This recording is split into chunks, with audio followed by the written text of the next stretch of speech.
Pendant des décennies, la France a exercé une puissante emprise sur ses anciennes colonies africaines, tant sur le plan économique que politique et même militaire. Mais aujourd'hui, la tempête se lève. Dans tout le Sahel, les populations crient « assez ».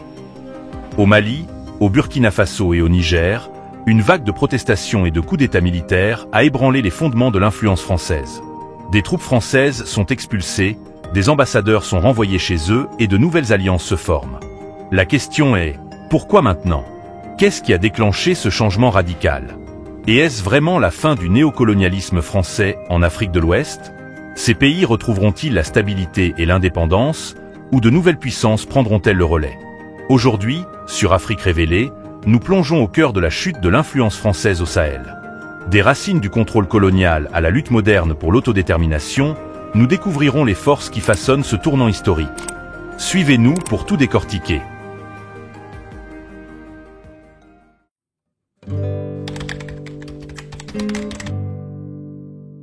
Après leur indépendance dans les années 1960, les anciennes colonies françaises d'Afrique ne se sont jamais véritablement libérées. La France a maintenu son contrôle économique et militaire grâce à des politiques comme le franc CFA, des bases militaires et le soutien politique à des régimes amis. Les entreprises françaises ont profité des ressources africaines, tandis que les économies locales étaient en difficulté. Mais des fissures se formaient. Pour comprendre l'ampleur de cette influence, il faut remonter aux racines du colonialisme français en Afrique. À la fin du 19e et au début du 20e siècle, la France a étendu son empire à l'Afrique de l'Ouest et centrale, imposant sa langue, sa culture et ses systèmes économiques. Le but? L'exploitation. Des matières premières comme le pétrole, l'or, l'uranium et le cacao ont été canalisées vers les industries françaises, tandis que les Africains étaient contraints au travail forcé, sans que leur propre communauté en tire un bénéfice quelconque. Le régime colonial a été imposé par des politiques brutales. Les dirigeants africains qui résistaient ont été destitués ou exécutés. La France justifiait son contrôle par la soi-disant mission civilisatrice, un discours prétendant apporter le progrès, alors qu'en réalité, elle extrayait des richesses. Mais les mouvements d'indépendance sont ensuite apparus. Inspirés par la décolonisation mondiale et des leaders de la résistance comme Kwame Nkrumah au Ghana, les nations africaines sous domination française ont commencé à riposter. En 1960, la plupart d'entre elles avaient officiellement obtenu leur indépendance. Sur le papier, elles étaient libres. Mais en réalité, la France n'avait aucune intention de lâcher prise. Au lieu d'un régime colonial, la France a mis en place un nouveau système, le néocolonialisme. Les anciennes colonies sont restées économiquement liées à la France par le biais du franc CFA, une monnaie contrôlée par le Trésor français. Cela signifiait que les décisions financières clés, taux d'intérêt, inflation et masse monétaire, étaient dictées depuis Paris, et non depuis les capitales africaines. Les bases militaires françaises sont restées en place, garantissant qu'une intervention serait toujours envisageable si un dirigeant africain menaçait les intérêts de la France. Du Gabon au Tchad, dès qu'un gouvernement dérapait, la France orchestrait coup d'État, assassinat ou intervention militaire pour établir la stabilité, un mot de passe pour le contrôle. Et les entreprises? Elles ne quittèrent jamais le pays.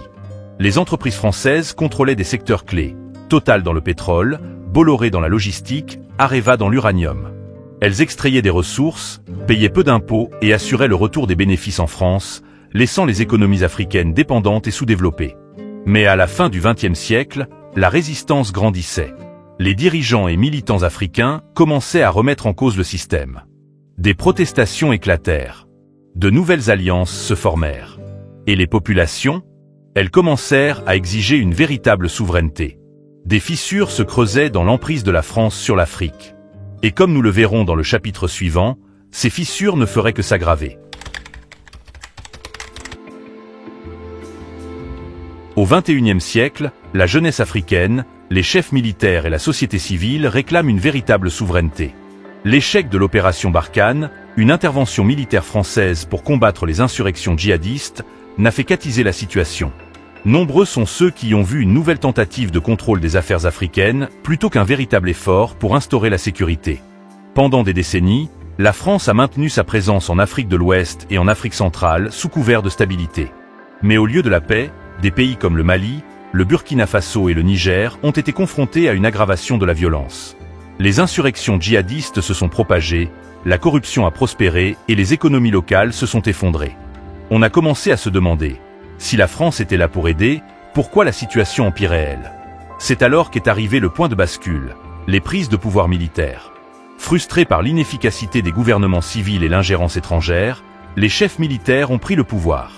Le Mali en 2020, le Burkina Faso en 2022, le Niger en 2023. Leur message était clair, il était temps de se libérer de l'emprise française. Dans les rues, les jeunes Africains acclamaient les juntes, brandissant des drapeaux russes et nationaux, rejetant ce qu'ils considéraient comme un régime néocolonial français. Pour eux, l'ancien ordre avait échoué. Les dirigeants qui coopéraient avec Paris étaient perçus comme des marionnettes, et les régimes militaires, malgré leurs failles, symbolisaient une nouveauté, l'autodétermination. Les juntes n'ont pas perdu de temps. Elles ont expulsé les troupes françaises, annulé les accords militaires et se sont tournées vers de nouveaux alliés, la Russie, la Chine et la Turquie. L'ère de la domination française s'estompait, remplacée par une réalité multipolaire où l'Afrique avait des choix autres que ceux de son ancien colonisateur. Pendant ce temps, les mouvements de la société civile ont pris de l'ampleur. Militants, journalistes et intellectuels ont remis en question le franc CFA, les monopoles des entreprises françaises et les réseaux occultes qui maintenaient les économies africaines dans la dépendance. Les appels à la nationalisation des ressources se sont intensifiés. Des manifestations contre les ambassades françaises éclatèrent. La population ne rejetait pas seulement le contrôle français, elle exigeait une véritable souveraineté. Mais la France ne céda pas facilement. Elle condamna les coups d'État, imposa des sanctions et retira ses troupes sous la pression. Pourtant, plus la France insistait, plus les nations africaines résistaient.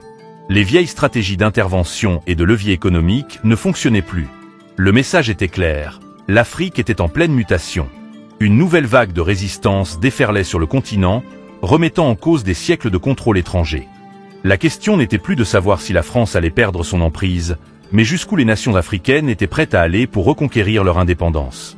Et comme nous l'explorerons dans le prochain chapitre, cette résistance n'est pas seulement politique, elle est économique. Car la véritable souveraineté signifie contrôler ses propres richesses.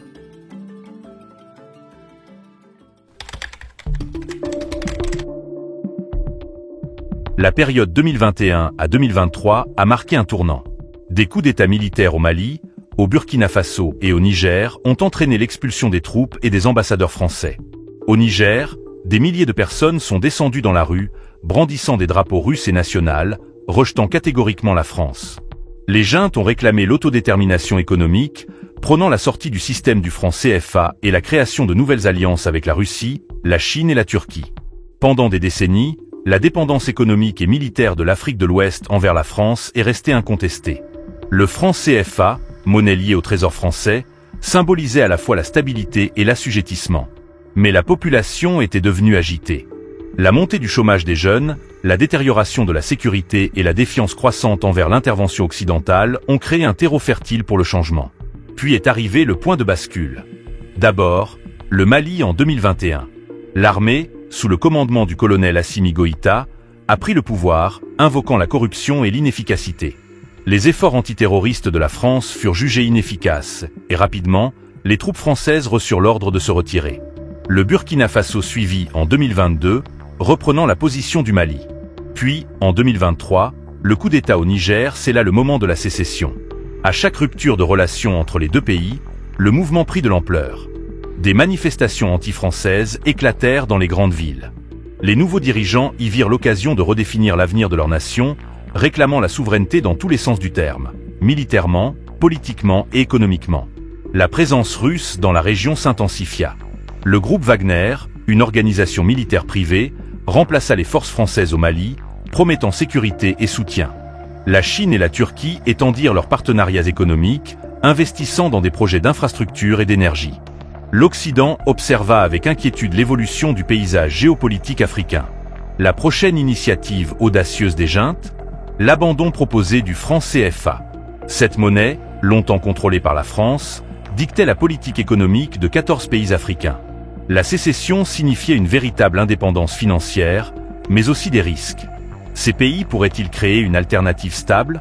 Pourraient-ils résister à la pression économique de la France et de ses alliés?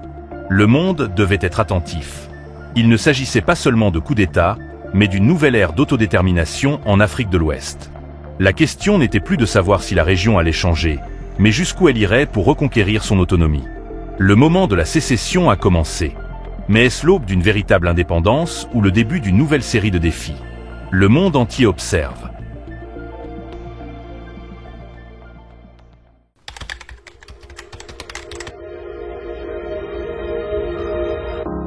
Le Sahel, vaste étendue de terre s'étendant du Sénégal au Soudan, est à un tournant. Pendant des décennies, cette région a été empêtrée dans un réseau d'influences étrangères, de troubles politiques et de difficultés économiques. Mais aujourd'hui, quelque chose est en train de changer. Pendant des années, la France a maintenu une position forte au Sahel, militairement, économiquement et politiquement. Mais cette emprise se relâche. Des coups d'État militaires dans des pays comme le Mali, le Burkina Faso et le Niger ont conduit les dirigeants à s'opposer à l'intervention française. Les troupes françaises se retirent. Les accords commerciaux sont remis en question. Les gouvernements cherchent de nouvelles alliances. Mais cela marque-t-il la véritable fin du néocolonialisme français? Pas nécessairement. Même si sa présence militaire s'estompe, la France entretient toujours des liens économiques profonds dans la région. Contrôle d'industries clés, accords financiers de longue date et intérêts commerciaux qui ne disparaîtront pas du jour au lendemain. Ainsi, si son influence s'affaiblit, elle n'a pas encore disparu. Même sans la France, le Sahel est confronté à de sérieux défis. Les menaces sécuritaires demeurent élevées, des groupes extrémistes étant toujours actifs dans certaines régions du Mali, du Niger et du Tchad. Les conflits armés et les insurrections ont déplacé des millions de personnes, rendant la stabilité difficile à atteindre. Et puis, il y a l'économie. Nombre de ces pays dépendent de l'agriculture et des ressources naturelles, mais le changement climatique rend l'agriculture plus difficile. Le chômage des jeunes monte en flèche. Sans développement durable, l'instabilité économique continuera d'alimenter les troubles. Avec le retrait de la France, qui prendra le relais? Le vide politique au Sahel attire de nouveaux acteurs. La Russie, par l'intermédiaire du groupe Wagner, a déjà noué des relations solides avec des gouvernements dirigés par des militaires. La Chine étend son empreinte économique. Les États-Unis et d'autres pays occidentaux observent la situation de près. Cela soulève une question importante. De nouvelles influences étrangères remplaceront-elles simplement les anciennes, ou le Sahel se forgera-t-il son propre avenir indépendant? Malgré l'incertitude, une chose est claire. Les populations du Sahel ne sont pas des observateurs passifs. Les protestations, les mouvements populaires et les initiatives menées par les jeunes façonnent le paysage politique de la région. L'appel à une véritable souveraineté se fait de plus en plus pressant. L'avenir du Sahel est encore en cours d'écriture. Se libérera-t-il enfin de la domination étrangère? La sécurité et la prospérité suivront-elles? Ou l'histoire se répétera-t-elle sous l'influence de nouveaux acteurs? Une chose est sûre, les décisions prises aujourd'hui façonneront la région pour les générations à venir.